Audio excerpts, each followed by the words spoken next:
নিশা তিতাবৰত বিধ্বংসী অগ্নিকাণ্ড তিতাবৰ ফালেঙি চুকত সংঘটিত হৈছে এই ভয়ংকৰ অগ্নিকাণ্ডৰ ঘটনা।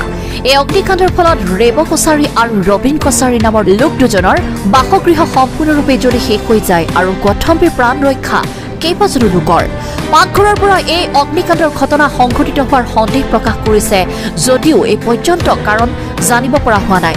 বাসগৃহটোৰ ভিতৰত থকা সকলো সামগ্ৰী জুইত জাকৈ কেইবা লক্ষাধিক টকাৰ সা সম্পত্তিৰ ক্ষয়ক্ষতি হয় আৰু বহু পলমকৈ ঘটনাস্থলীত অগ্নি নিৰ্বাপক বাহিনী উপস্থিত হৈ কেইবা ঘণ্টাৰ অন্তত জুই নিয়ন্ত্ৰণ কৰিবলৈ সক্ষম হয়।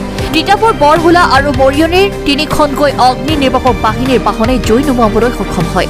আমি ওচৰ চুবুৰীয়া হিচাপে খবৰ পাইছোঁ, ততাতৈয়াকৈ আহিছোঁ আৰু যিমান পাৰোঁ আমি গাঁৱৰ ৰাইজে লগ লাগি জুইটো নুমুৱাবৰ কাৰণে চেষ্টা কৰিছোঁ। কিন্তু এখন ঘৰত যেতিয়া জুইয়ে এটা চিলিণ্ডাৰ ভিতৰত আছিলে অৱশ্যে এই চিলিণ্ডাৰটো ব্লাষ্ট হৈ গ'ল আৰু এই চিলিণ্ডাৰটো ব্লাষ্ট হোৱাৰ পাছত আৰু কোনো উপায় নাইকিয়া হ'ল আৰু ইতিমধ্যে ফায়াৰ ব্ৰিগেডলৈ খবৰ দিয়া হৈছিলে আৰু ফায়াৰ ব্ৰিগেডৰ প্ৰায় 40-45 মিনিট মানৰ পাছত ফায়াৰ ব্ৰিগেডৰ গাড়ী উপস্থিত হৈছে। কিন্তু আমি ৰাইজৰ ফালৰ পৰা এটা আমি অনুৰোধ থাকিল, আমাৰ প্ৰথম যিখন ফায়াৰ ব্ৰিগেডৰ গাড়ী আহি ইয়াত জুই নুমুৱাবৰ চেষ্টা কৰিছিলে কিন্তু সেই ফায়াৰ ব্ৰিগেডৰ গাড়ীখনে আপোনাৰ 5-ৰ পৰা 7 মিনিটহে মাত্ৰ পানী মাৰিছিলে আৰু তাৰপিছত গাড়ীখনত পিছত পানী নাইকিয়া হ'ল, আকৌ পানী ভৰাব গ'ল আৰু তেনেকৈ পিছত আকৌ গোটেই আপোনাৰ জুইকুৰা বাঢ়ি গ'ল আৰু ভিতৰৰ মানে কোনো একো আচবাব পত্ৰ শেষ। আপোনাৰ গডৰেজত থকা অলংকাৰ পৰা পইচা পাতিৰ পৰা আদি কৰি মানে সকলোখিনি জুইত ভস্মীভূত হৈ গ'ল। মাত্ৰ কেৱল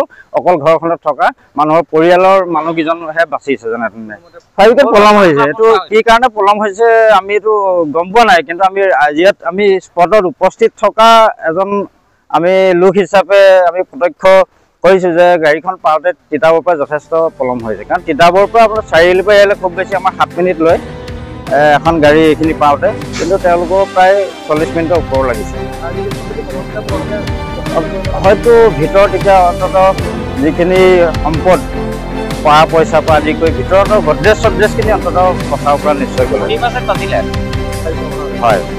তিতাবৰৰ পৰা Sadat Ali report, Asom north east news live.